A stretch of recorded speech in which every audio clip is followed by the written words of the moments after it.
우리 찬양하심으로 주일 예배를 시작하겠습니다. 나의 가는 길 같이 찬양합니다.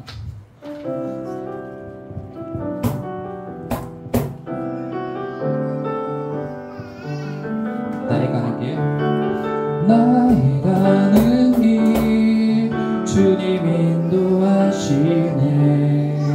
그는 보이지 않아도 날 위해 일하시네. 주 나의 인도자 항상 함께 하시네. 사랑과 힘 베푸시며 인도하시네. 인도하시네.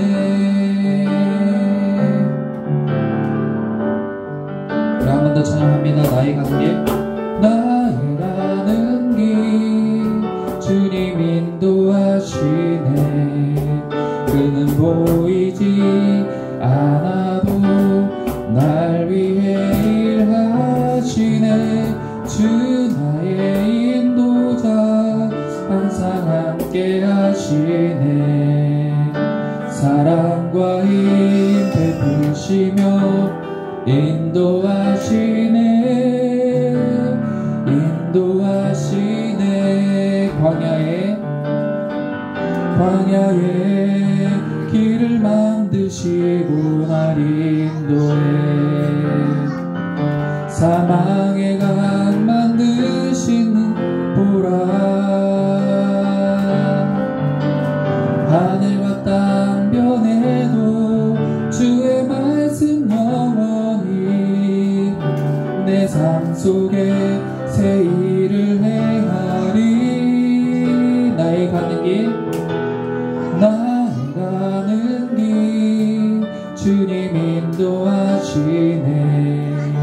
그는 보이지 않아도 날 위해 일하시네. 주 나의 인도자 항상 함께 하시네. 사랑과 힘 베푸시며 인도하시네. 인도하시네. 광야에 길을 만드시고 날 인도해. 사막의 강 만드신 것 보라. 하늘과 땅 변해도 주의 말씀 영원히 내 삶 속에 새 일을 행하리. 나의 가는 길 주님 인도하시네. 그는 보이지 않아도 날 위해 일하시네. 주 나의 인도자 항상 함께 하시네. 사랑과 힘 베푸시며 인도하시네. 인도하시네. 아멘. 우리 이어서 우리 보좌 앞에 모였네 찬양합니다.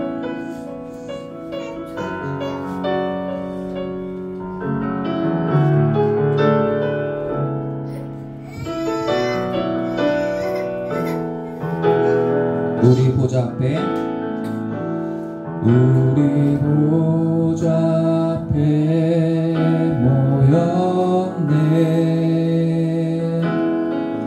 함께 주를 찬양하며 하나님의 사랑 그 아들 주셨네. 그의 피로 우린 구원받았네. 십자가에서 쏟으신 그 사랑 강같이 온 땅에 흘러 각 나라와 족속 백성 방언에서 구원받고 주 경배 드리네.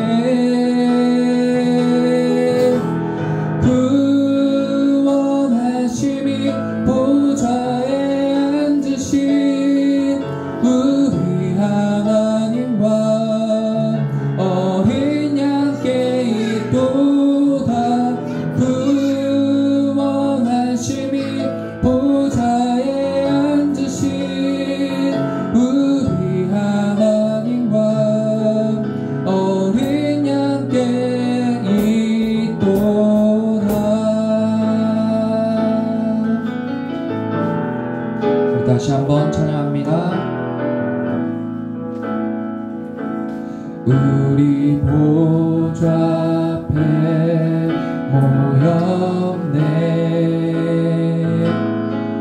함께 주를 찬양하며 하나님의 사랑 그 아들 주셨네. 그의 피로 우린 구원받았네. 십자가에서 쏟으신 그 사랑 강같이 온 땅에 흘러 각 나라와 족속 백성 방언에서 구원받고 주 경배 드리네.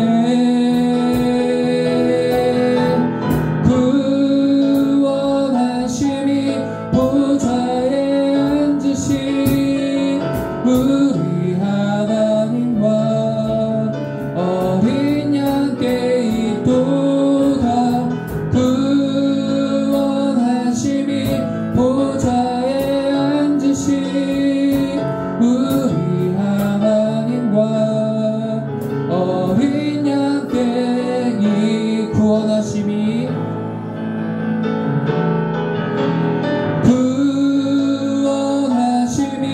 보좌에 앉으신 우리 하나님과 어린 양께 있도다. 구원하심이 보좌에 앉으신 우리 하나님과 어린 양께 있도다. 우리 시간 예배를 위해 함께 기도하겠습니다. 주님, 오늘 이 예배 가운데에 아버지 우리 가운데 신령한 것들과 좋은 것들로 채우신 것을 오직 하나님과 우리 주 예수 그리스도의 손에 달린 줄 믿습니다. 아버지 우리의 어떤 행동이나 아버지 우리의 공로로 그렇게 되는 것이 아니고 오직 주님께 의지하며 나아가오니 이 시간 시작부터 끝까지 주님께서 온전히 인도하여 주시옵소서. 우리 이 시간 함께 주님의 이름 한번 부르고 기도하겠습니다. 주여, 주님, 사랑의 주님 감사합니다. 아버지 오늘 예배 가운데에 아버지 이 자리에 인도하신 것도 주님의 은혜인 줄 믿습니다. 아버지 우리가 하나님을 알고 또 주님을 통하여서 주님의 그 보혈로 인하여서 우리가 깨끗해지고 정결해지는 아버지 그런 축복을 경험합니다. 아버지 우리의 생각이 변화되고 우리 마음이 변화되고 아버지 그로 인하여서 우리 삶이 변화되는 은혜의 경험을 하게 하여 주시옵소서. 아버지 살아가는 데서 가장 중요한 것은 하나님을 알아가는 것이며 가장 복된 것 또한 하나님을 알아가는 것인 줄 믿습니다. 아버지 하나님께서 우리를 알려주시지 않으면 결코 우리는 하나님을 알아갈 수가 없습니다. 그러나 주님께서 아버지 이 땅 가운데 오심으로 인하여서 아버지 주님의 삶을 통하여서 또 주님께서 십자가의 죽으심을 통하여서 그 이후에 부활하신 것을 통하여서 우리가 하나님을 알아갈 수 있게 된 줄 믿습니다. 아버지 시간 예배를 통하여서 하나님 우리가 바라보게 하시고 성령님의 은혜로 우리가 생각나게 하시고 깨닫게 하시는 귀한 경험을 하게 하여 주시옵소서. 예배의 시종을 주관하시는 주님께 감사드리며 거룩하신 예수님의 이름으로 기도드립니다.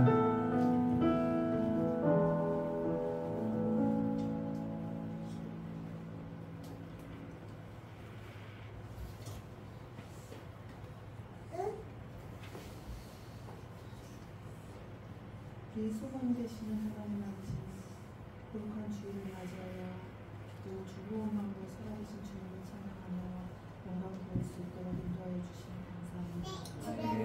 주님 앞에 나와 찬양하고 노래하는 이 시간, 또한 성도들이 가장 좋은 곳으로 채워주시고 찬양자들에게 연락하시며 두드리는 자에게 열리는 축복이 있게 하옵소서. 신령과 진정으로 예배드릴 수 있게 하시고 한숨을 변하여 찬양하는 관심이 변하여 기도가 되는 그런 시간이 되게 하옵소서. 자비하신 하나님, 지난 한 주간도 바나와 같은 세상에서 구하여 주시니 감사합니다.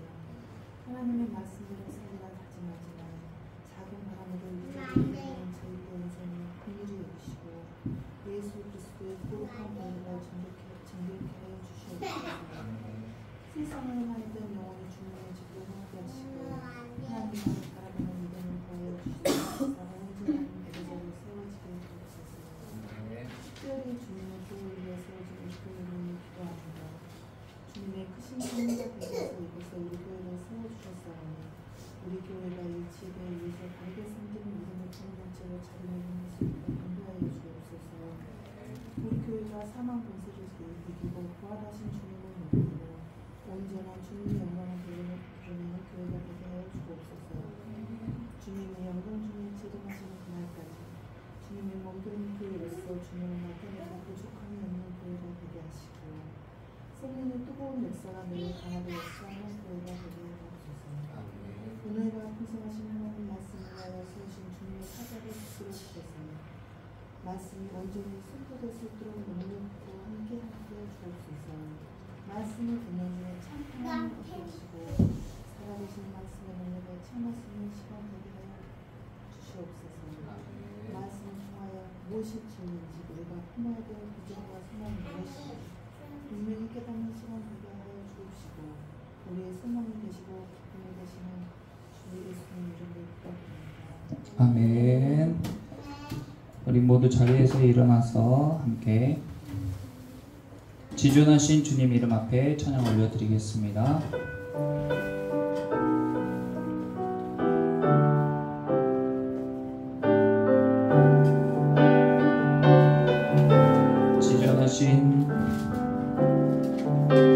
지존하신 주님 이름 앞에 모두 무릎 꿇고 다 경배해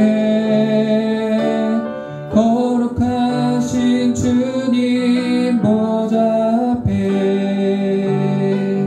엎드려 절하세.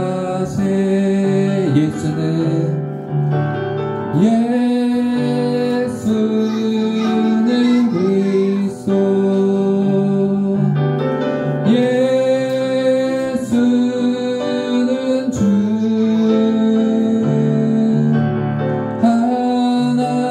하나님의 영으로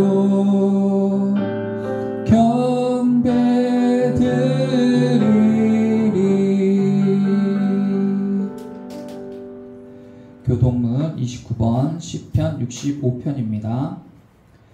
하나님이여 찬송이 시온에서 주를 기다리오며 사랑이 서원을 주께 이행하리이다. 기도를 들으시는 주여 모든 육체가 주께 나아오리이다. 죄악이 나를 이겼사오니 우리의 허물을 주께서 사하시리이다. 주께서 택하시고 가까이 오게 하사 주의 뜻에 살게 하신 사람은 복이리이다. 우리가 주의 집 곧 주의 성전의 아름다움으로 만족하리이다. 땅을 돌보사 물을 내어 심히 유익하게 하시며 하나님의 강에 물이 가득하게 하시고 이같이 땅을 예비하신 후에 그들에게 곡식을 주시나이다. 조장은 양떼로 옷 입었고 골짜기는 곡식으로 덮였음에 그들이 다 즐거이 외치고 또 노래하나이다. 아멘. 우리 사도신경으로 신앙을 고백합니다. 나는 전능하신 아버지 하나님 천지의 창조주를 믿습니다. 나는 그의 유일하신 아들 우리 주 예수 그리스도를 믿습니다. 그는 성령으로 잉태되어 동정녀 마리에게서 나시고 본디오 빌라도에게 고난을 받아 십자가에 못 박혀 죽으시고 장사된 지 사흘 만에 죽은 자 가운데서 다시 살아나셨으며 하늘에 오르시어 전능하신 아버지 하나님 우편에 앉아 계시다가 거기로부터 살아있는 자와 죽은 자를 심판하러 오십니다. 나는 성령을 믿으며 거룩한 공교회와 성도의 교제와 죄를 용서받는 것과 몸의 부활과 영생을 믿습니다. 아멘. 이 시간 우리 성령님을 의지하며 감화를 위한 기도를 올려드리겠습니다. 너희가 기도할 때 무엇이든 믿고 구한 것은 다 받으리라 말씀하신 주님, 아버지 그 말씀 의지하여서 우리 이 시간 기도 올려드리오니 우리의 기도를 받아주시옵소서. 이 시간 우리 함께 기도하겠습니다.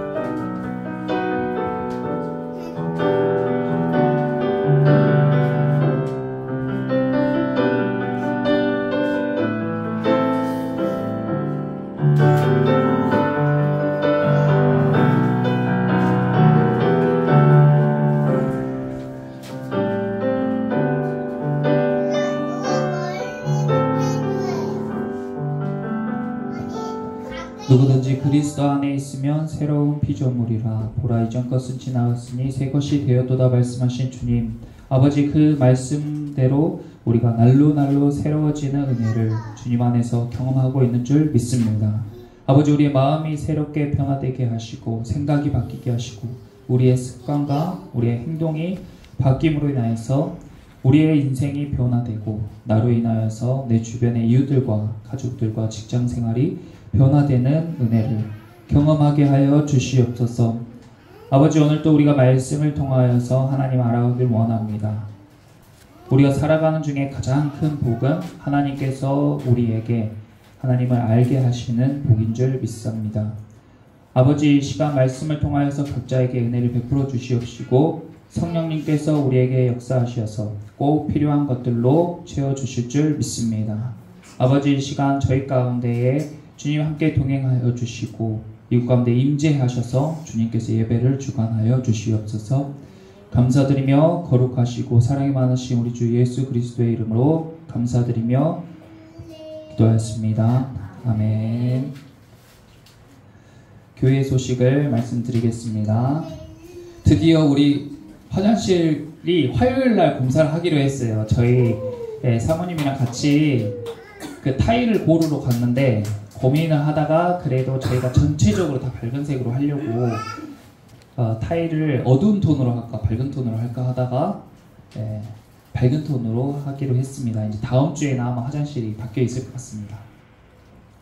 잘 진행될 수 있도록 기도해 주시고, 그리고 이쪽 통로 위에 그 곰팡이가 있었는데 거기를 다 이제 치우고 페인트 칠을 했잖아요. 근데 또 물이 새더라고요, 이번에 비 올 때. 그래서 주인께 말씀드렸는데 바로 여기도 공사해 주시기로 했어요. 그래서 천장은 제가 페인트 칠만 하고 깔끔하게 못했는데 아마 깔끔하게 될 것 같아요. 네. 그리고 이번 주 금요일 6월 28일에 전에 말씀드린 대로 전남 서지방의 중앙감찰에 연합 예배가 있습니다. 우리가 전남 서지방의 중앙감찰회 소속이에요, 저희 교회가. 그래서 여기 감찰에 한 10개 정도 교회가 있는데 그 교회들이 모여서 나무교에서 모여서 같이 금요 예배를 드리는 것입니다. 그래서 우리는 개척교회다 보니까 이제 소수가 이렇게 예배 드리는데 이런 예배도 있고 또 많은 사람이 모인 예배에 또 다른 그런 은혜가 있는 거예요. 그래서 이번 기회에 저희가 같이 가가지고 여기서 예배를 드렸으면 좋겠어요. 저는 우리가 다른 교회도 그렇고 집회도 그렇고 자유롭게 좀 이렇게 여러 가지 다양하게 예배를 경험했으면 좋겠습니다. 그런 게 성도 여러분들에게도 유익하다고 생각이 되니까 이번 주 금요일에 저희가 교회에서 모여서 같이 가면 좋고, 시간 맞춰 오실 분들은 거기 나곡교회로 바로 오셔도 되겠습니다. 제가 다시 연락드리겠습니다. 오늘은 팀켈러의 일과 영성 북스터디 11장을 나누겠습니다. 하나님의 말씀은 창세기서 35장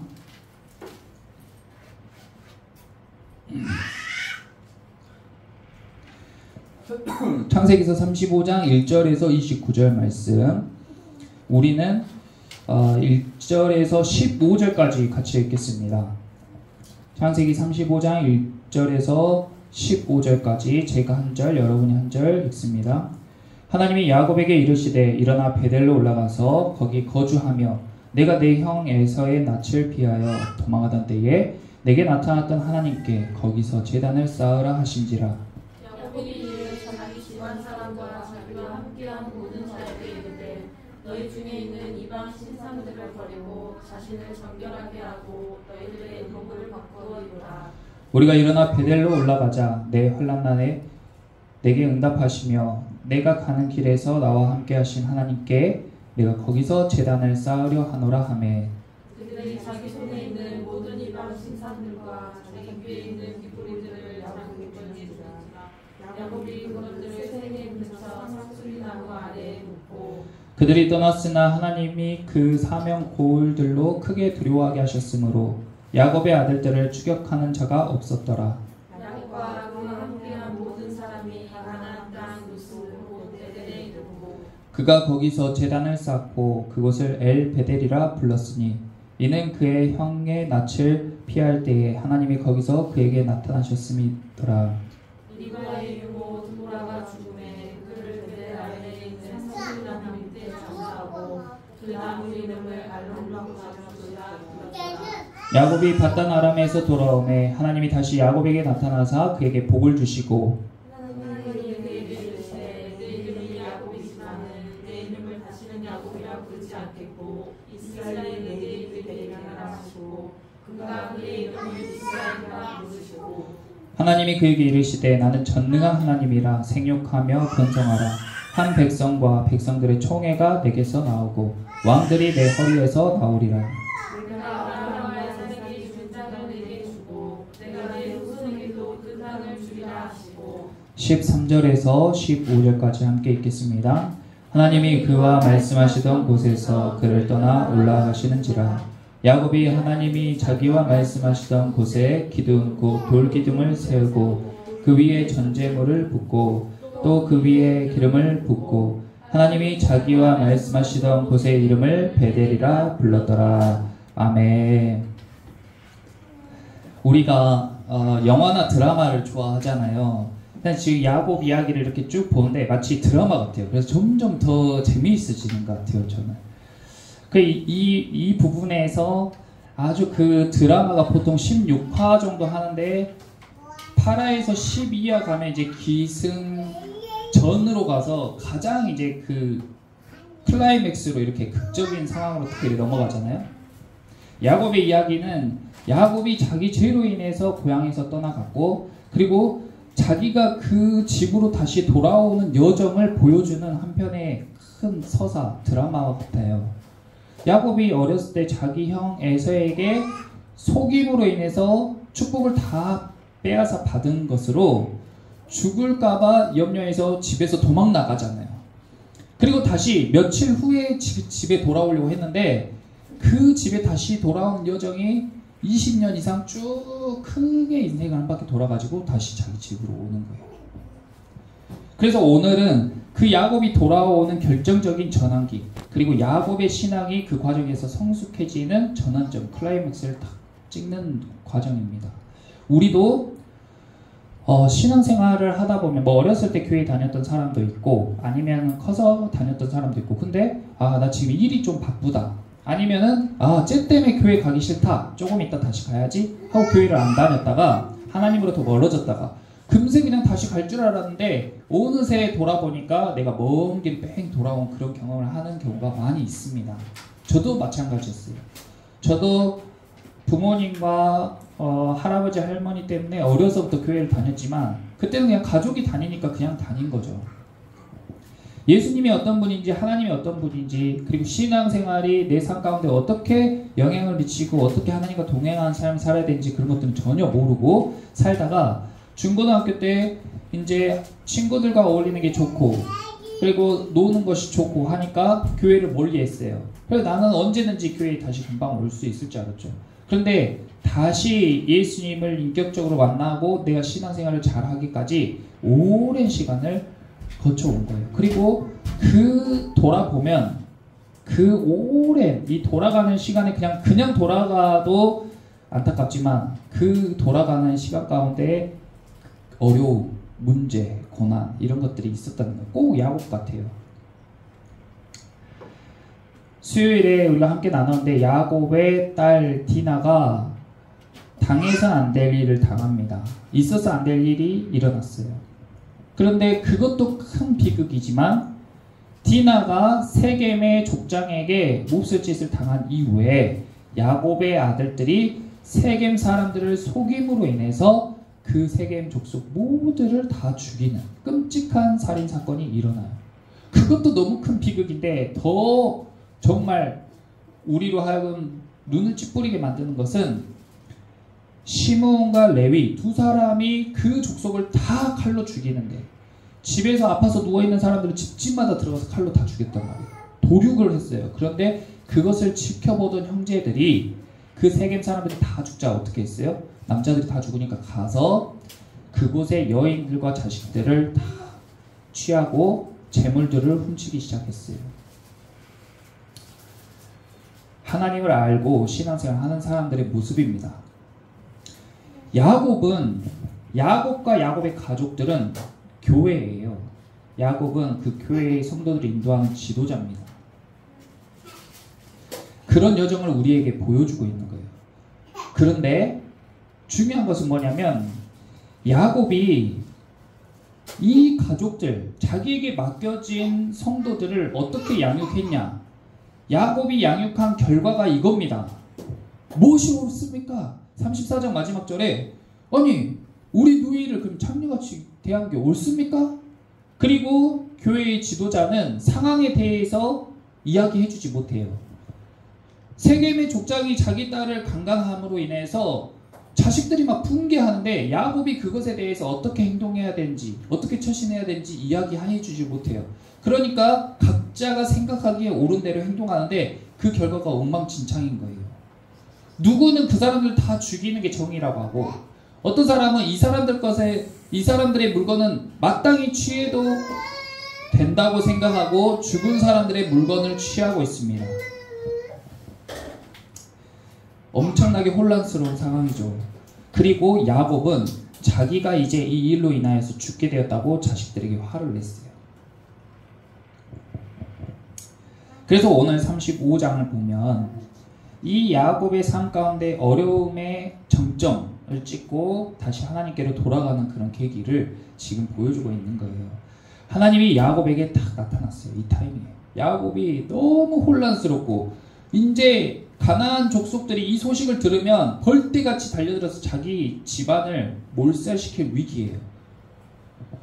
이거는 하나님을 모르는 사람이 봐도 절대 해서는 안 될 짓인데 야곱의 가족들이 그 일을 했단 말이에요. 그러니까 이제 바람 앞에 등불 같은 신세예요. 그리고 자식들은 아버지에게 대들고 정신이 없는 거예요.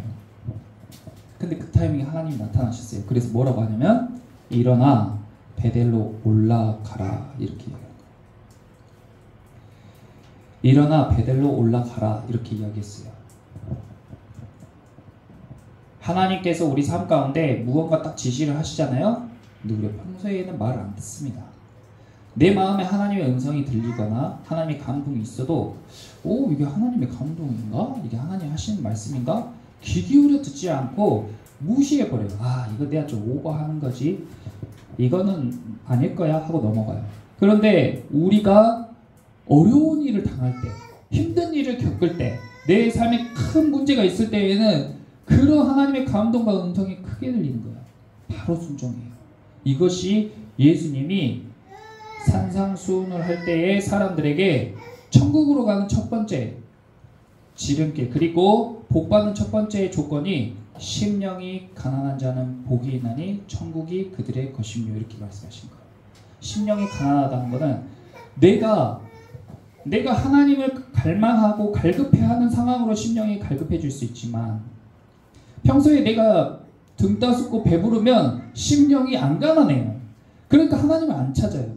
그러다가 내가 큰 문제를 당하면은 내 심령이 가난해져서 하나님을 찾게 되는 거예요. 야곱은 하나님께서 말씀하시니까 즉시로 순종해요. 그러니까 이렇게 마음이 말랑말랑해진 상태를 하나님께서 만드신 거죠. 우리가 말씀이 잘 들리는 상태, 우리가 하나님의 음성이 잘 들리는 상황으로 하나님께서 인도하신 거예요. 그런데 하나님께서 야곱에게 말씀하신 타이밍이, 야, 내가 얼마 전에 너에게 은혜를 베풀 때 라반 삼촌이 너를 죽이거나 저주하지 않고 내가 은혜를 베풀었던 그 타이밍이 아니고, 또 형 에서를 만날 때 네가 두려움으로 형 에서를 만났지만 형 에서가 너를 아무 조건 없이 용서하던 그때, 하나님의 역사하신 그때가 아니고, 또 하나님이 야곱과 밤새 씨름하심으로 그의 이름을 야곱에서 이스라엘이라 부르던 그때가 아니라 어디까지 거슬러 올라가요? 쭉 더 멀리 거슬러 올라가지고 집에서 막 나와가지고 야곱이 형 에서의 얼굴을 피해 도망하던 거예요. 그때로 돌아가라는 거예요. 우리가 인생이 꼬이고 완전히 꼬인 실타래처럼 내 인생은 왜 이렇게 꼬였지? 뭔가 이게 왜 안 풀리지? 왜 난 공허하지? 이런 걸 느꼈을 때에 우리는 하나님께 기도할 때도 가위로 싹둑 잘라버린 것처럼, 묶인데 풀 수도 없어. 이거 어디서부터 꼬인지도 몰라. 이거 싹둑 잘라버려 주세요. 내 인생이 다시 술술 풀리게 해주세요. 하고 기도하거나, 아니면은 내가 삶 가운데 돈이 많아지거나, 아니면은 힘이 생기거나, 직장에서 승진을 하면은 이 문제가 싹 잘라지고 술술 풀릴 거라 생각하지만 그게 아니라는 거예요. 또 엉키고 또 엉켜요. 왜냐하면 우리의 근본적인 엉킴이 하늘에서 묶여있기 때문에 땅에서도 묶이는 거예요. 하늘에서도 풀리면 땅에서도 풀리는 거예요. 하늘에서 묶여있으면 땅에서도 묶이는 거예요. 근데 하늘에서 묶인 걸 안 풀고 땅에 있는 것만 계속 그렇게 남두질을 하면 점점 뻥뻥뻥뻥 터지는 거예요. 야곱의 인생처럼. 근데 하나님은 어떻게 인도하시냐면, 기다리세요. 기다렸다가, 우리가 하나님 음성을 들을 때까지 기다렸다가, 자, 잘 봐. 네가 어디서부터 꼬였는지 잘 봐봐. 너는 20몇 년 전 너희 형 에서의 낯을 피해서 나에게 나오던 그 시점부터 꼬였어 하고 말씀해 주시는 거예요. 거기서부터 풀어야 돼. 그래서 거기로 다시 가라고 이야기해요. 우리도 우리의 삶 가운데에 거기에서 안 풀릴 것 같던 것이 딱 풀리잖아요. 그럼 놀랍게 그 뒤가 술술술 풀리는 경험을 하게 되는 거예요. 하늘에서 딱 풀리는데, 영적인 것이 풀리는데 갑자기 내 육적인, 나의 지금 상황, 나의 문제들이 술술술술 풀리는 것을 경험하게 되는 거예요. 야곱이 딱 하나님께서 그 말씀을 딱, 너가 그곳에서 다시 제단을 쌓아라. 세겜에서 쌓은 제단이 아니고 네가 거기 처음 나를 만난 거기에다가 제단을 쌓으라 하고 말씀을 해주신 거예요.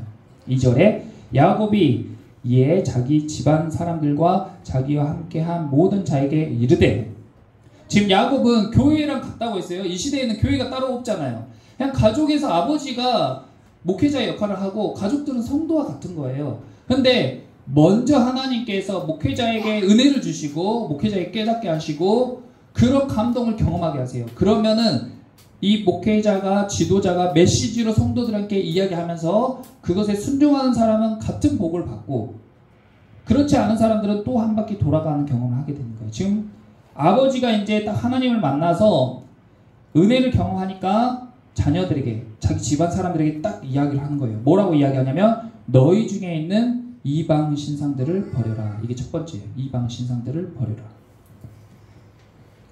두 번째는 자신을 정결하게 해라. 세 번째는 의복을 바꿔 입어라. 이것이 다 은혜를 받으니까 지도자가, 교회의 지도자가, 저도 사람이니까 그 전에는 세상적인 것에, 세겜에서 어떻게 잘 먹고 잘 살아보려고 다 몰입을 했다가 큰 위기를 경험하고 난 이후에 영적으로 심령이 가난해지며 하나님을 찾게 될 때 하나님이 그를 딱 만나주셔서, 야, 너 여기서부터 네가 지금 꼬인 거야. 여기서부터 네가 영적으로 묶인 거야. 여기서부터 네가 지금 올무에 걸린 거야. 이걸 해결해. 여기서 다시 시작해. 여기서부터 다시 풀어가야 돼. 딱 감동을 주시니까 딱 내가 지금 해야 될 게 명확해지는 거예요. 그러니까 자신 있게 딱 성도들한테도 이야기하는 거예요. 자, 첫 번째로 너희 지금 다 가지고 있는 이방 신상들을 버려. 그 이방 신상들이 대부분 다 어디서 얻은 거겠어요? 세겜 사람들을 죽이고 그 집에서 가장 귀한 것, 라헬이 자기 아버지 집에서 나올 때에 자기 엉덩이 밑에 뭘 숨겨왔어요? 드라빔을 숨겨왔어요. 자기 아버지가 쫓아와가지고 야 너네 가는 건 좋은데 내 보물 같은 드라빔, 내 이방 신상 누가 가져갔어? 근데 라헬이 제가 지금 한 달에 한 번 그날이라서 일어나기가 어렵습니다 하고 속이면서 자기 엉덩이 깔고 앉아가지고 숨겨서 그걸 가져왔잖아요. 그 모습을 본 자식들, 그리고 그것이 그만큼 그 사람들에게 의지되는 것이기 때문에 제일 먼저 약탈을 할 때 그 집에 있는 이방 신상들을 챙겨가는 거예요. 그러고 나서 겉으로는 하나님을 믿는데 의지하긴 뭘 의지해요? 그 사람들이 이방 신상을 의지하며 사는 거예요. 지금 사람들도 우리는 자본주의 시대에 사니까 돈이 너무 밀접해요. 그러니까 하나님을 믿고 교회를 다녀도 뭘 의지하며 살아요? 통장에 있는 내 돈을 의지하며 산단 말이에요.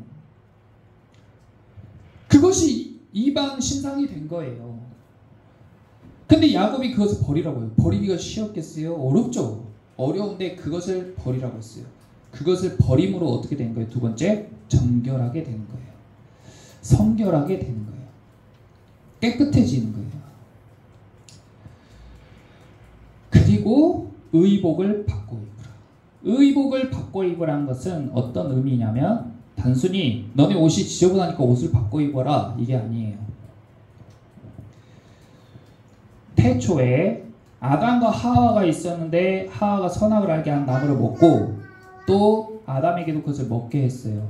딱 먹자마자 그들이 경험한 첫 번째 경험이 뭐냐면 우리가 먹고 있네 라는 걸 깨닫게 된 거예요. 수치스럽네 하고 자신의 수치를 깨달았어요. 그동안 하나님의 빛으로 그들의 수치를 가려주고 있었는데 더럽혀짐으로 정결과 순결을 잃어버림으로 인해서 그들에게 있는 하나님의 그 은혜가 걷어지니까 그들이 이 모습이 오픈이 된 거예요. 서로가 부끄러워진 거예요. 저희도 저와 여러분들의 모든 것이 낱낱이 다 공개되잖아요. 부끄러워서 우리가 못 만나요. 부끄러워서 우리가 못 만나요. 지금 제가 보기엔 다 좋은 사람들인데 그리고 여러분도 저를 좋게 보니까 이렇게 오실 거 아니에요? 그런데 저의 생각, 저의 마음, 그리고 쟤를 안 보는 상황에 저의 행동 이런 게 다 오픈되잖아요? 그럼 우리 서로 못 만나요. 하나님의 은혜로 그걸 가려주시는 거예요. 아담과 하와도 마찬가지였어요. 그래서 둘이 벗고 다녀도 부끄러운지 모르고 살았어요. 그런데 그들이 죄를 지음으로 말미암아 더럽혀지니까 바로 그들이 서로 부끄러운 상황이라고 알게 됐어요. 그래서 어떻게 했어요? 무화과 나무 잎으로 치마를 엮어서 만들었어요. 가려야 되니까. 사람의 힘으로 자기의 수치를 가리려고 했어요. 근데 어때요? 무화과 나무 잎은 금세 말라가지고 시들어 떨어져 버려요. 또 부끄럽고 또 무화과 잎을 또 만들어서 해도 금세 떨어지고 안 되는 거예요. 사람이 자기의 수치를 가리고 살 수 없어요. 그런데 그때 어떻게 했어요? 아담과 하와의 의복을 바꿔주셨어요. 하나님이 가죽옷으로 의복을 바꿔주셨어요. 그래서 그들의 수치가 가려지고 그들이 다시 하나님을 만날 수 있게 된 겁니다.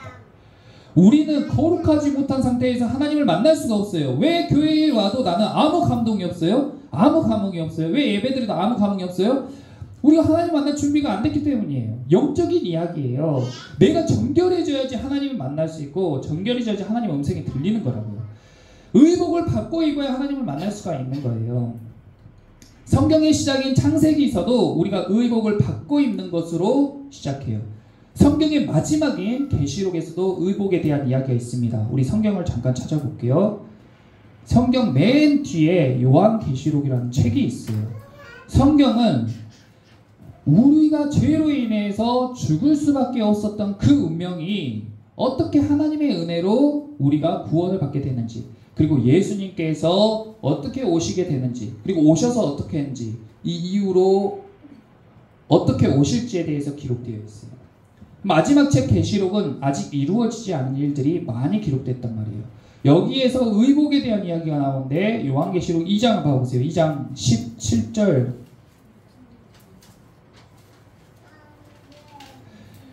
죄송합니다. 3장 17절 18절 3장 17절에서 18절 라오디게아라는 교회에 지금 성령께서 충고하시는 부분이에요. 같이 한번 읽어볼게요. 17절 18절 내가 말하기를 나는 부자라 부유하여 부족한 것이 없다 하나 네 공고한 것과 가련한 것과 가난한 것과 눈먼 것과 벌거벗은 것을 알지 못하는도다. 내가 너를 권하노니 내게서 불로 연단한 금을 사서 부요하게 하고 흰 옷을 사서 입어 벌거벗은 수치를 보이지 않게 하라. 자, 봐보세요. 흰 옷을 사서 입어. 그리고 벌거벗은 수치를 보이지 않게 하라고 했어요. 그러면 지금 우리 검정색 옷 입은 성도들은 큰일 난 거예요? 그러면 빨리 옷가게 가가지고 흰 옷으로 빨리 바꿔 입어야 돼요? 그 이야기가 아닌 것을 우리가 다 알고 있잖아요. 벌거벗은 임금님 동화 알죠? 그 이야기잖아요. 그 임금이 정결하지 못한 거예요. 그런데 세상 사람도 다 알아요. 근데 다 속이고 살아요. 근데 순수한 깨끗한 어린아이만 저 임금이 벌거벗었다고 이야기하는 거예요. 그런데 우리가 흰 옷을 사서 입어야 되는데 이걸 돈으로 주고 사서 입는 게 아니라 이 흰 옷은 어떻게 사서 입는 것인지 또 계시록에 설명이 되어 있어요. 조금만 뒤로 넘겨서 19장 봐보세요. 19장은 이제 예수님과 성도들이 마지막 날에 혼인잔치하는, 우리가 구원받는 아름다운 모습을 묘사한 내용입니다.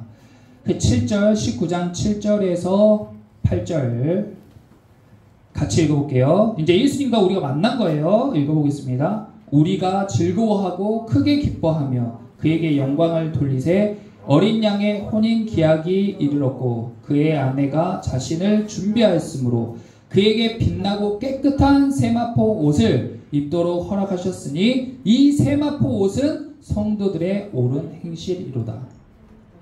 이 흰옷, 세마포 옷이라는 거 우리가 하얀 속옷 같은 거 있잖아요. 이렇게 로브같이 생긴 예수님 그림도 보면은 거의 흰색 이렇게 로브를 입고 있잖아요. 그게 세마포 옷이에요. 제사장들이 입는 옷이에요. 그리고 그 위에 보석과 금으로 치장된 것을 갑옷처럼 위에 얹어 입는 게 에봇이라는 옷이에요. 대제사장이 입는 옷이에요. 그런데 성도들이 다 깨끗한, 빛나고 깨끗한 세마포 옷을 입고 다 준비돼가지고 어린 양이신 예수 그리스도를 신랑을 만나러 이제 신부들이 딱 만나는 장면을 지금 묘사한 거예요. 근데 이 깨끗한 빛나는 옷은 뭐예요? 성도들의 옳은 행실이에요. 의복을 바꿔 입었다는 것은, 야곱의 가족들이 의복을 바꿔 입었다는 것은 신상들을 버리는 행동으로 인해서 자기가 정결해지고 의복을 바꿔 입는 행동이 됐다는 거예요. 그러니까 우리가 신앙생활을 하면서도 나에게 있는 이방 신상이 뭔지, 그 세상의 문화에 젖어 있는, 그리고 내가 하나님께로 가는데 나를 더럽히는, 날 정결하게 하지 않는 그것이 무엇이냐 알고 그걸 버리는 것을 해야 돼요. 그것이 성결이에요. 성결해지는 거예요. 우리가 성결교회잖아요. 그것을 가장 중시하는 게 성결교회의 핵심이에요. 거룩해지라는 거예요. 그래서 야곱이 자기 가족들에게 거룩해질 것을 촉구했어요. 그래서 가족들이 4절에 그들이 자기 손에 있는 모든 이방 신상들과 자기 귀에 있는 귀걸이들을 야곱에게 줬어요. 야곱이 그것을 세겜 근처 상수리 나무 아래에 묻어버렸어요.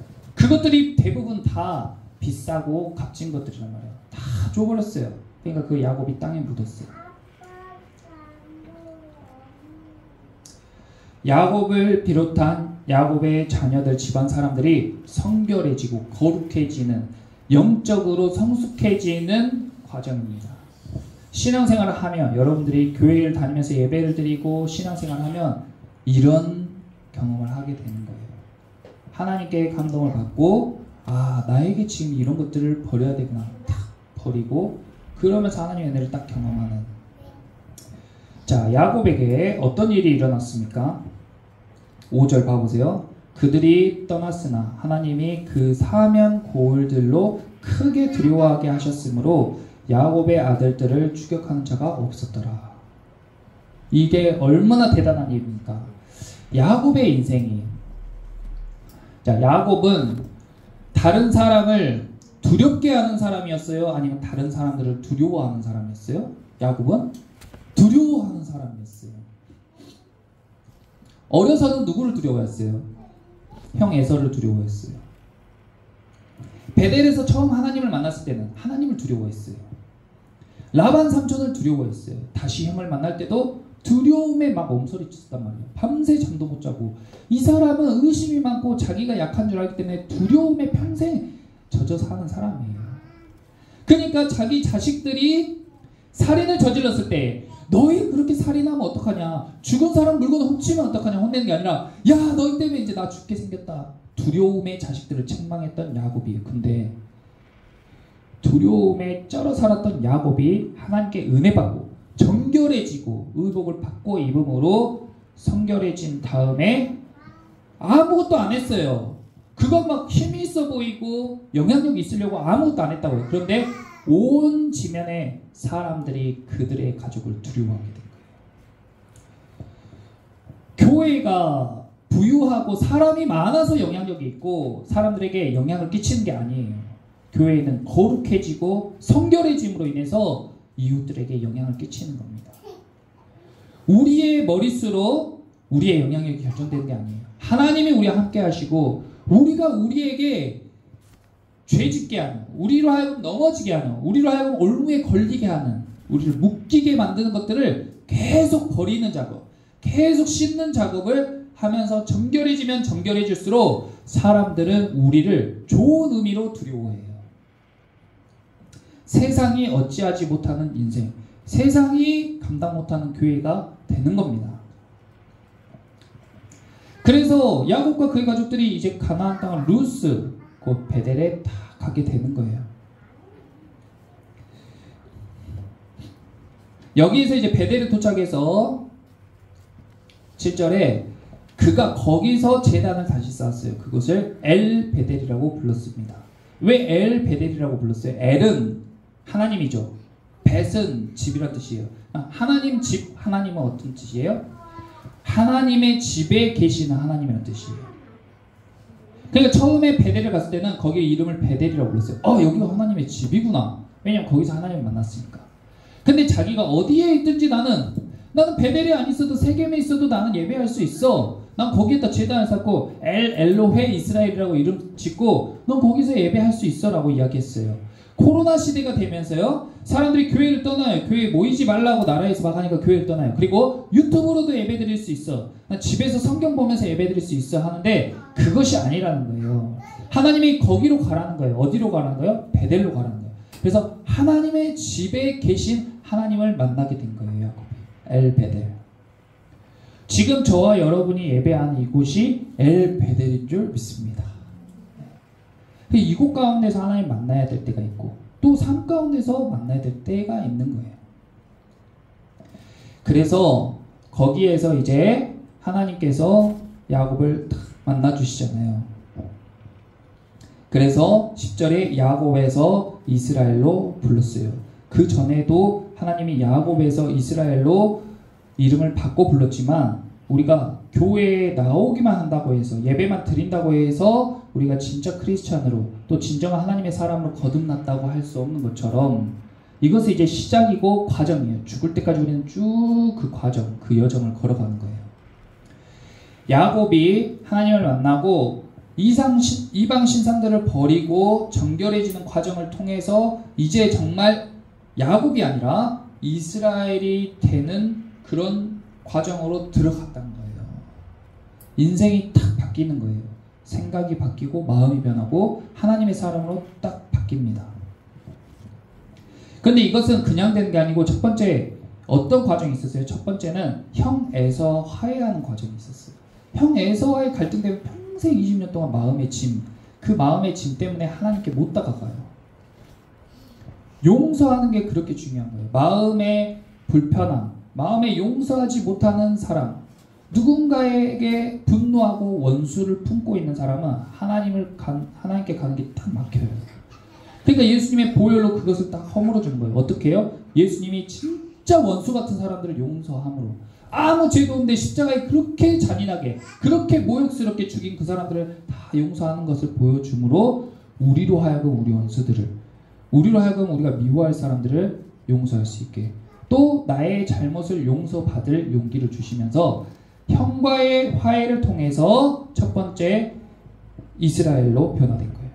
그리고 하나님께서 명령하신 곳으로 가야 돼요. 그래서 오늘 제목이 뭐예요? 세겜에서 베델을 거쳐 마무리까지 가는 거예요. 세겜에서 베델을 거쳐 마무리까지 가는 거예요. 내가 지금 어디 있냐고. 야곱이 지금 어디 있는지 정신을 번쩍 차린 거예요. 아, 내가 세겜에 있으면 안 되구나. 베델로 가야 돼. 베델을 거쳐서 아버지와 할아버지가 계신 마므레 땅, 헤브론 땅으로 가야 되구나. 자기가 있어야 할 자리를 딱 아는 거죠. 그렇게 우리는 변화하는 거예요. 예수님 만난 사람 반드시 변화하게 되어 있어요. 자, 봐보세요. 가정이 이 한 사람의 인생이 똑같고 가정이 똑같고 교회가 똑같고 야곱의 가정이 교회의 모습을 한 것처럼 교회에도 가정은 똑같아요. 우리 교회는 개척교회인데 예를 들어서 봐보세요. 어떤 사람이 갑자기 와가지고 우리 교회에 100억을 헌금을 딱 하고 갔다고 가정을 해볼게요. 상상해보세요. 그러면 우와, 이 100억을 가지고 이제 성도들은 와, 누군가 우리 교회에서 이제 하나님을 잘 섬기라고 100억을 헌금해 주셨다. 그럼 이걸 어떻게 할까? 그러면 우리에게 엄청 큰 축복인 것 같지만 얼마 안 있어서 우리는 그 돈으로 인해 큰 문제를 겪게 될 겁니다. 안 봐도 뻔해요.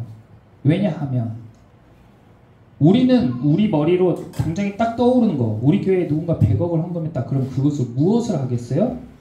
건물을 짓고 음향을 좋은 것으로 바꾸고 시설들을 멋지게 만들어 놓으면 사람들은 올 수 있죠. 사람들은 몰려올 수 있어요. 그런데 그 다음은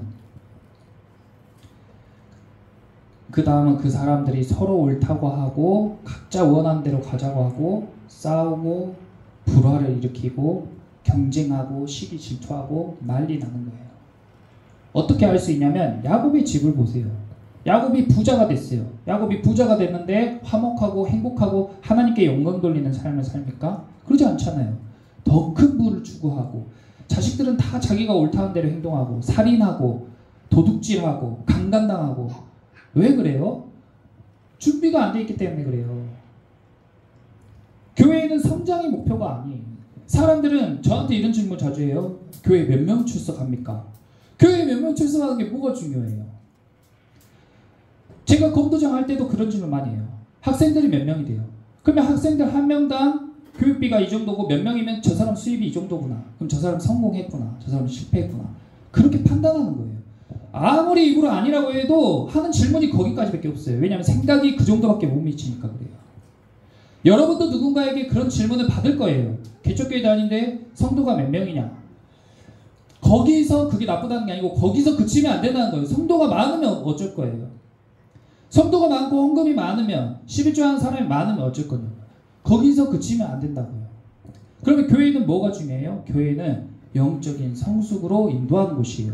유일하게 세상에서 영적인 이야기를 해줄 것이 교회밖에 없으니까 우리가 살아가면서 하나님을 알 수가 없는데 하나님께서 우리를 직접 하나님께서 말씀하시고 보여주셔야지만 우리가 하나님을 알 수 있는데 어디를 통해서요? 교회를 통해서 하는 거잖아요. 교회에 와서 영적인 성숙을 이루고 야곱처럼 야곱에서 이스라엘로 변하고 우리가 옛사람을 버리고 새사람이 되는 것이 중요하단 말이에요. 그럼 당신은 그 교회에 가서 그 개척교회에 가서 당신은 영적으로 얼마나 성숙해졌습니까? 삶이 어떻게 변했습니까? 이런 질문이 옳은 거죠. 사람이 몇 명인 게 굉장히 세속적인 겁니다. 야곱은 하나님이 주신 돈으로 부자가 되니까 어떻게 했어요? 엘로에 이스라엘이라고 제단을 쌓았어요. 근데 그것이 잘못됐다고 이야기하는 거예요. 똑같은 예물, 제가 뇌물과 예물을 말씀드렸잖아요. 돈이 그냥 오는 게 축복이 아니고 준비된 사람에게 오는 돈이 복이에요. 개인도 마찬가지입니다. 그러니까 여러분도 하나님에게 물질적인 복이나 직장의 복을 요구하기 이전에 내가 하나님의 사람으로 온전하게 되게끔 기도하세요. 그러면 하나님께서 필요를 채우실 것입니다. 먼저 그의 나라와 그의 의를 구하라. 그러면 이 모든 것을 너희에게 더하시리라 말씀하신 거예요. 그러니까 우리가 고민해야 될 것은 어떻게 우리가 신실한 그리스도인이 될까? 어떻게 교회를 통해서 우리가 더 성숙한 크리스찬으로 영적인 성장을 이룰 것인가? 이것을 고민해야 되는 거예요. 그리고 그런 것들을 여러분들이 취해야 되는 거예요. 교회에 가서 마음이 평안해지고 뭐 교회 사람들이 좋고 이런 것도 좋아요. 그런데 본질적인 것은 내가 얼마나 변했냐, 내가 얼마나 하나님과 가까워졌고 예수님과 동행하느냐, 내가 예수님을 알아가고 있느냐가 중요한 거예요. 그것이 생명이기 때문에. 엄청 유명한 미국의 교회에서 30년 동안 목회하신 목사님, 전 세계 목회자들이 존경하는 목사님이 자기의 목회를 30년 목회를 데이터로 연구했어요. 그리고 자기의 목회가 바르지 않다고 고백했어요. 그리고 성도들이 교회 활동이 많고 사역을 많이 한다고, 교회 일을 많이 한다고 영적인 성장이 이루어지지 않았다는 것을 알아냈어요. 그러면 어떻게 우리가 영적으로 성장하느냐? 그것은 교회 활동이 막 많고 교회 활동 중심으로 막 하는 게 아니라 예수님 중심으로 살아가야지 영적인 성장을 이루는 거예요. 그러니까 교회에서만 중요한 게 내 삶 가운데서도 계속 예수님과 동행. 예수님은 어떤 분이고, 예수님은 어떻게 생각하시고, 예수님은 어떻게 말하고, 이런 상황에 예수님은 나에게 뭘 원하실까? 계속 그렇게 예수님 중심으로 살아가는 사람이 영적인 성장이 끝없이 계속되는 거예요. 교회 중심인 사람은 성장하다가 정체되고, 정체된 뒤에 신앙생활을 오래 하고 열심히 할수록 어떻게 되냐면 교회에 대해서 불만이 생기고 신앙이 떨어져요. 그것이 통계로 나타났어요. 그래서 예수님과의 관계는 매일 기도하고 성경 읽고 기독교 서적들을 읽고 전도하고 봉사하고 영적인 대화를 하고 이런 것들을 통해서 성장하는 거예요. 교회에서 막 일을 많이 하고 그런 게 아니고, 그것도 필요하지만 과정이 필요하지만 궁극적으로는 하나님과의 친밀함, 하나님과의 동행이 중요한 거예요. 그래서 이렇게 되는 거죠. 처음에는 내가 지금 어디에 있는지 봐보세요. 야곱이 지금 세겜에서 베델로 가고 있잖아요. 내가 지금 어디에 있냐고요. 내가 지금 교회를 나왔어. 근데 하나님에 대해서 별로 관심이 없고 그냥 형식적으로 교회에 나오는 상태. 이런 상태에 필요한 영적인 필요가 있고, 그 다음에 나는 이제 하나님을 좀 잘 믿어보기로 했어. 하나님을 좀 경험했어. 이런 상태에 영적인 필요가 있고, 그 다음에 난 이제 좀 성숙해지고 있는 단계야. 그쵸? 야곱이 지금 엘 베델이라고 불러서 베델로 탁 가면서 하나님을 만나면서 나 지금 성숙해져, 성결해지는 상황이야. 이런 상황. 그리고 마지막으로 마무리에 간 야곱은 하나님과 동행하는, 매사에 예수님과 동행하는, 예수님 어떻게 할까요? 기도가 삶이 되고 쉬지 않고 기도하고 범사에 감사하고 항상 기뻐하는 그런 영적인 성장의 수준. 내 상황과 환경이 나를 어찌하지 못하고 하나님이 계시면 나는 충만하다. 하나님으로 인해 나는 기뻐한다. 무화과 나무 열매가 없고 감람나무 열매도 없고 외양간의 송아지가 다 잃어버려도 난 여호와로 즐거워하는 그런 상황이 되는 것은 영적인 성숙에 있다고요. 하나님을 의지하는 삶에 있는 거예요. 야곱이 딱 이렇게 바뀌니까 야곱의 행동에서 뭐가 바뀌어요? 그가 14절, 15절 봐보세요. 야곱이 하나님이 자기가 말씀하시던 곳에 기둥, 그 베델에다가 기둥을 딱 세웠어요. 돌기둥을 세우고 그 위에 전제물을 붓고 또 그 위에 기름을 부었어요. 예배를 이야기하는 건데 어떻게 차이가 있는지 봐보세요. 자, 조금만 앞으로 가가지고 33장 20절 봐보세요. 33장 20절에 세겜 이야기죠. 33장 20절에 거기에 제단을 쌓고 그 이름을 엘 엘로헤 이스라엘이라 불렀어요. 자, 뭐가 빠졌어요? 여기는 방금 엘 베델에서랑 무슨 차이가 있어요? 돌기둥으로 제단을 쌓은 거 똑같은데 뭐가 빠졌어요? 전제물이랑 기름 붓는 행동이 빠졌어요. 또 앞으로 좀 더 가봅시다. 처음 이스라엘 하나님을 처음 만났을 때 28장 18절 처음 자기 집에서 나왔을 때 그때 하나님을 만났어요. 베델에서. 그때 어땠어요? 야곱이 아침에 일찍이 일어나 베개로 삼았던 돌을 가져다가 기둥으로 세웠어요. 돌기둥을 또 세웠어요. 그 위에 기름을 부었어요. 내가 지금 어디 있는지, 내 신앙이 지금 어디에 있는지 알고, 병원이랑 똑같아요. 내가 무슨 병에 걸렸는지 알고 그거에 대한 처방, 주사를 맞아야 되는지 수술을 해야 되는지 약을 먹어야 되는지 알고 신앙생활도 똑같아요. 그렇게 해야 되는 거예요. 야곱은 처음 베델에 갔을 때에 하나님을 만난 감동으로 제단을 쌓고 예배를 드리는데 기름을 부었다고요. 기름은 성경에서 성령을 나타낼 때가 많아요. 성령의 기름 부으심, 성령의 세례, 성령의 충만함. 그러니까 우리가 멋모를 때 신앙생활 처음 할 때 성령의 감동을 딱 받는단 말이에요. 그러니까 막 감격해가지고 기름을 드려요. 그런데 신앙이 어느 정도 진행되면서 형식적이 되고 고착화가 되고 정형화가 되잖아요. 그러면 껍데기만 남는 거예요. 돌 기둥만 쌓아요. 야곱이 세겜에서 한 것처럼. 그러면서 자기가 잘 신앙생활을 하고 있는 것처럼 엘로의 이스라엘이라고 이름 짓고 사람들에게 다 보여요. 자기 신앙의 모습. 근데 삶의 모양은 형편없죠. 근데 비로소 하나님을 딱 만났을 때에, 성결해졌을 때에 그의 반응이 어때요? 돌기둥으로 딱 제단. 다 똑같아요. 예배의 형식, 예배 모양 다 똑같아요. 돌기둥을 쌓고 제단을 쌓는 거. 근데 거기에 기름을 붓고 또 뭘 부어요? 전제물을 부었어요. 전제물은 포도주를 이야기해요. 전체 다 부어가지고 양이나 소와 같이 태우는 제사, 그걸 전제라고 해요.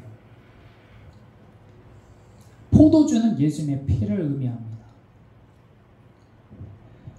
예수님의 피가 나랑 아무 상관이 없어요. 교회에서 그렇게 예수님의 피, 보혈 이야기할 때 아무 감흥이 없다가 내가 하나님의 은혜를 딱 경험하잖아요. 그럼 그 피로 속죄한 얻은 내게 내 이야기가 딱 되는 거예요.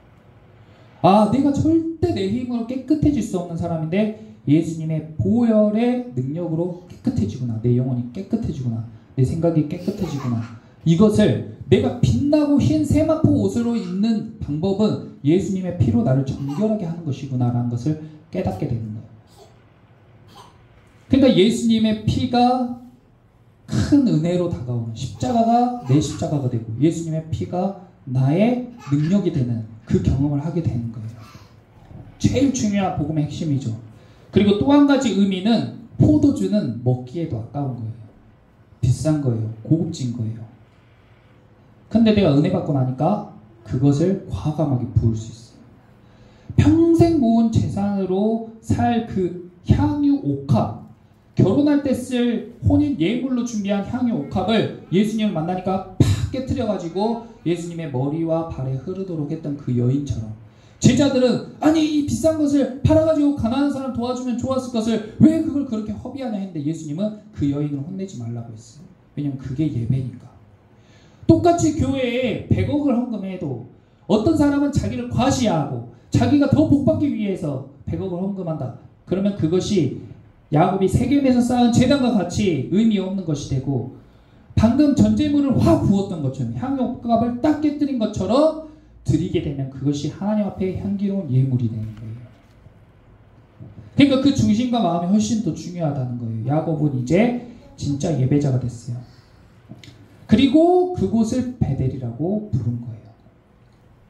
야곱이, 하나님이 이렇게 묻잖아요. 하나님이 아담과 하와도 죄 때문에 숨었을 때, 아담과 하와가 죄를 짓고 숨었단 말이에요. 그때 하나님이 그들이 어디 있는지 몰라서 물은 게 아니라 아담에게 아담아 네가 지금 어디 있느냐 하고 물으셨을 때에 진짜로 못 찾아서 아담아 어디 있어가 아니고 너 스스로 점검하고 깨달아라.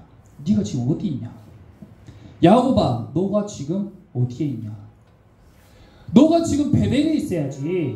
너가 지금 어디에 있냐? 하나님께서 묻고 계신 거예요. 그리고 내가 기도하면 하나님, 제가 지금 있어야 될 곳이 어디입니까? 제가 지금 버려야 될 것이 무엇입니까?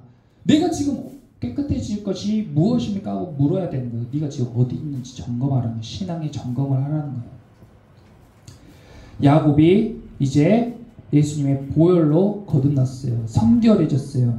그런데 딱 이렇게 정결해지고 나니까 이제 가장 큰 변화가 말과 생각이 딱 바뀌어버려요. 하나님을 만나잖아요. 그럼 인생이 바뀌는 키가 뭐냐면 말이 바뀌는 거예요. 생각이 바뀌는 거예요. 말이 안 바뀌는 사람은 절대 안 변합니다. 나는 원래 이래 이런 사람은 계속 그 자리인 거예요. 말은 사람에게 준 하나님의 권세예요. 하나님이 천지를 창조할 때 뭘로 창조하셨어요? 말로 하셨어요. 빛이 있으라 하니까 빛이 생긴 거예요. 그 권세를 동일하게 우리에게 준 거예요. 그래서 우리가 말하는 대로 이루어집니다. 예수님을 믿지 않는 사람도 말을 바르게 하면 복을 받게 되는 거예요. 이 의미를 잘 아셔야 되는데, 그렇게 해도 상관이 없다는 게 아니라 그만큼 말이 중요하다는 거예요. 말이 바뀌어요. 가까운 사람일수록, 사랑하는 사람일수록 말을 함부로 하는데 그러면 안 됩니다. 더 존중하고 더 좋은 말. 야곱의 아내 라헬은 야곱이 사랑하는 부인이었지만 신앙이 약했어요. 자기 아버지 집에서 드라빔을 숨길 정도로 이방 신상을 의지하는 여인이었어요. 그 여자가 요셉 다음에 둘째 아들을 출산할 때에 길에서 낳다가 죽을 위기에 처했어요. 자기가 이제 죽게 생겼어요. 그러니까 그 아들의 이름을 베논이라고 했어요. 불행한 아들, 불행한 자식, 불운을 몰고 올 자식이라고 이름 지었어요. 그런데 야곱이 바로 이어서 18절 봐보세요. 35장 18절. 그가 죽게 되어 그의 혼이 떠나려 할 때에 아들의 이름을 베논이라고 불렀으나 그의 아버지는 그를 베냐민이라고 불렀더라. 베냐민은 행복을 가지고 행운을 몰고 오는 아들, 축복의 자식이란 뜻이에요. 그러니까 야곱이 그토록 사랑했던 라헬이 죽게 되었을 때 예전 같으면 어이구 라헬이 죽게 됐네, 자식들한테 너희 때문에 죽게 됐다, 아니면 베냐민 너 때문에 죽게 됐다 하면서 베논이 야곱이 더 그랬을 거예요. 그런데 야곱이 하나님을 만나고 딱 생각과 말이 바뀌어버려요. 라헬이 죽은 게 불운이 아니고, 라헬이 낳은 이 자식이 불운을 몰고 올 자식이 아니고 축복을 몰고 오고 행운을 몰고 올 자식이라고 자기가 바꿔요. 야곱의 12아들 중에 유일하게 아버지가 이름을 지어준 자식입니다. 야곱은 그 전에 신앙의 분별력, 판단력도 없고 아내들에게 다 맡겼어요. 아내들이 이름을 다 지었어요.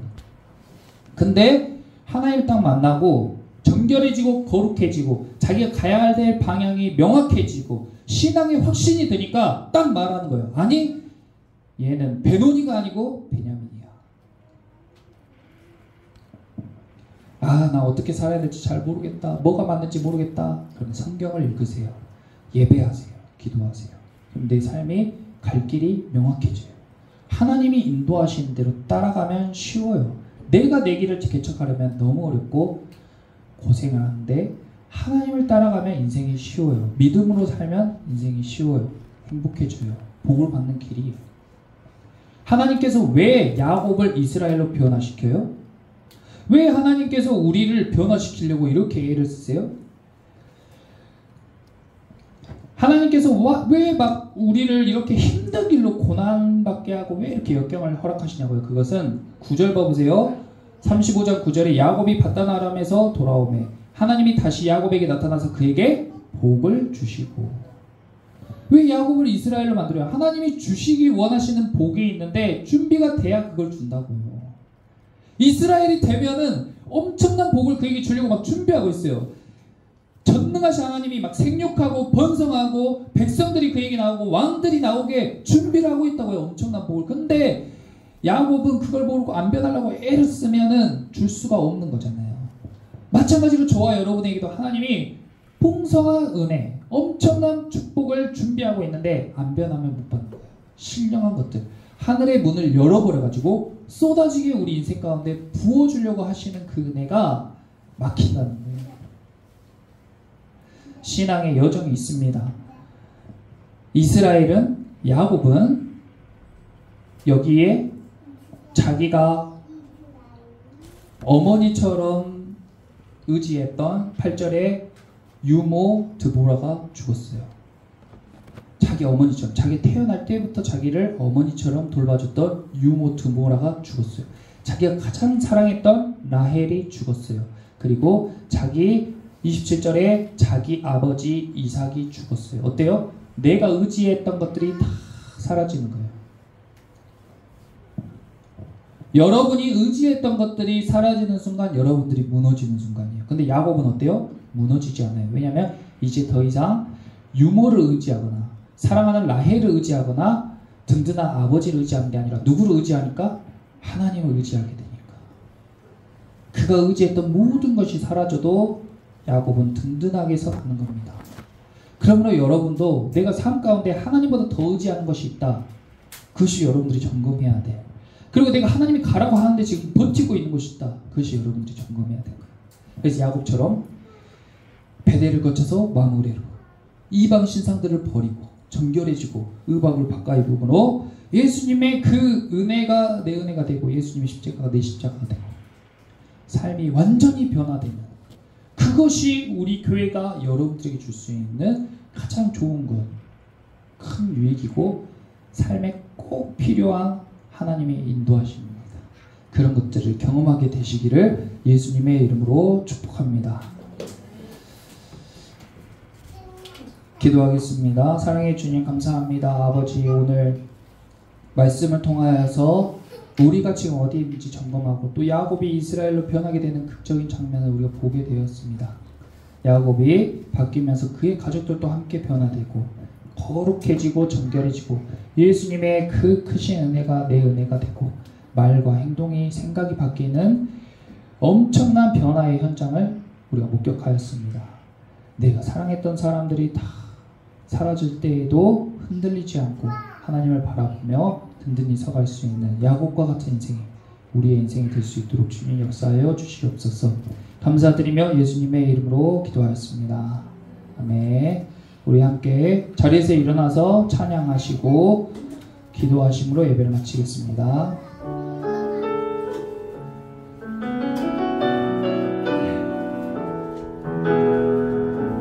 우리 보좌 앞에 모였네. 함께 주를 찬양하며 하나님의 사랑 그 아들 주셨네. 그의 피로 우린 구원받았네. 십자가에서 쏟으신 그 사랑 강같이 온 땅에 흘러 각 나라와 족속 백성 반원에서 구원받고 주 경배드리네. 아멘.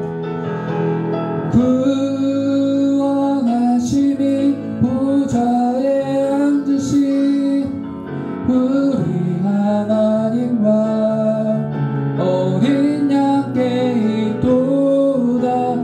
구원하심이 보좌에 앉으신 우리 하나님과 어린 양께 구원하심이 보좌에 앉으신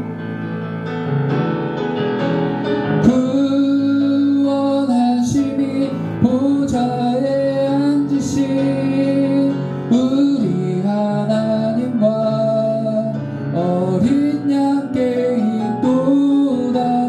구원하심이 보좌에 앉으신 우리 하나님과 어린 양께 우리 이 시간 두 손 들고 같이 찬양하겠습니다. 구원하심이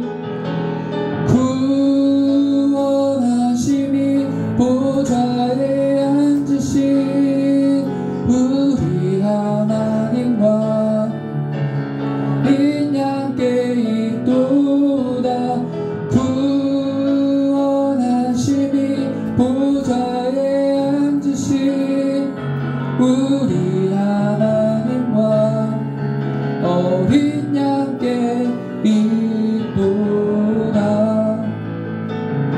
우리 이 시간 함께 기도하길 원합니다. 아버지, 우리가 이곳에 온 것도 또 우리가 거룩해지는 것, 성결해지는 것도 다 하나님께 맡겨진 줄 믿습니다. 우리가 열심으로 우리의 노력으로 되는 것이 아니라 오직 예수 그리스도의 보혈의 능력으로 또 하나님의 계획하심과 인도하심을 통해서 우리가 정결해지고 거룩해지고 빛나고 깨끗한 세마포 옷을 입게 되는 줄 믿습니다. 아버지, 우리 생각과 마음이 변화되고 말과 행동이 바뀔 수 있도록 주여 역사하여 주시옵소서. 그래서 야곱이 이스라엘이 됐던 것처럼 우리도 옛사람을 버리고 새사람이 되게 하여 주시옵시고, 아버지 성령의 인도하심을 따라서 아버지 교회를 세워갈 수 있는 성도들로 변화되게 하여 주시옵소서. 이 시간 두 손 들고 주님의 이름 한번 외치고 우리 다 같이 기도하겠습니다. 주여, 주여 감사합니다. 아버지, 오늘 말씀과 같이 아버지 야곱이 이스라엘이 되는 여정 가운데에 크게 돌아 많은 고난과 역경을 경험하게 되고 아버지 하나님을 잘 믿는다 생각하고 재단도 쌓고 예배드리는 행동은 있었지만 본질적으로 변화되지 못했던 야곱의 삶이 하나님의 음성을 듣고 순종함으로 말미암아 완전히 변화되어지는 이방 신상을 버리고 정결해지고 의복을 가까이 믿는 은혜를 경험하게 되고 아버지 그 이름이 변화되고 제단을 쌓을 때 기름을 붓고 전제물을 붓고 아버지 나에게 아낌없이 하나님께 드리는 것이 아낌없이 드릴 수 있는 그런 마음을 허락하게 하시고 아버지 또한 내가 사랑했던 사람들 내가 의지했던 것들이 사라질지라도 넘어지지 않고 흔들리지 않고 오직 살아계신 하나님을 의지하며 나아가는 모습을 보게 됩니다. 아버지 우리의 삶 가운데에 하나님과 동행하며 주님과 동행하는 삶을 살게 하시고 나의 영적인 성장을 계속해서 이루고 믿음의 장성한 분량까지 예수 그리스도를 닮아가는 신앙의 성숙까지 이루어낼 수 있도록 아버지 우리 교회와 이곳에서 예배하는 성도들을 축복하여 주시옵소서. 그것이 우리 가운데 가장 좋은 복이고 가장 좋은 축복이며 가장 좋은 선물인 줄 믿습니다. 주님 이것을 통하여서 아버지 우리가 성숙해지고 영적으로 묶인 것이 풀리게 되어서 하나님께서 풀림과 같이 이 땅에서 풀리는 역사를 보게 하여 주시옵소서. 그래서 저희를 통하여서 우리의 인생과 가정과 직장과 친구들과 우리를 아는 사람들이 하나님을 알게 되고 동일한 복을 받게 되는 은혜를 경험하게 하여 주시옵소서.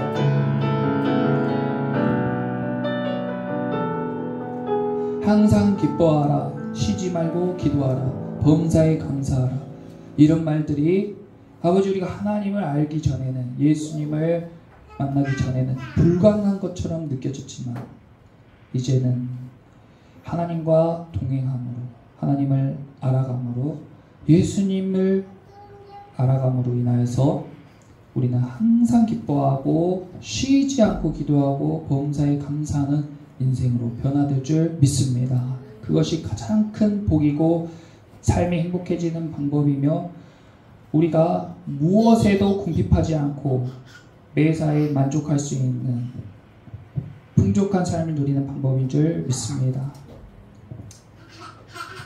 아버지 저희에게 하나님과 동행함으로 인해 그러한 은혜, 그러한 축복의 삶을 살아갈 수 있도록 역사하여 주시옵소서.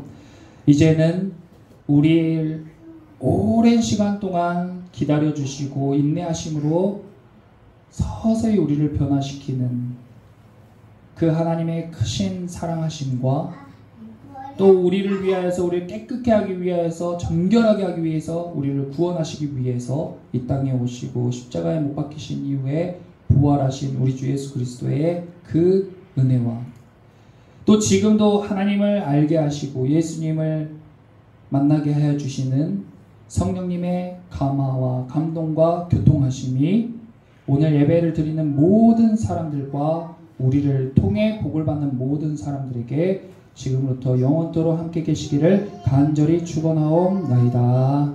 아멘.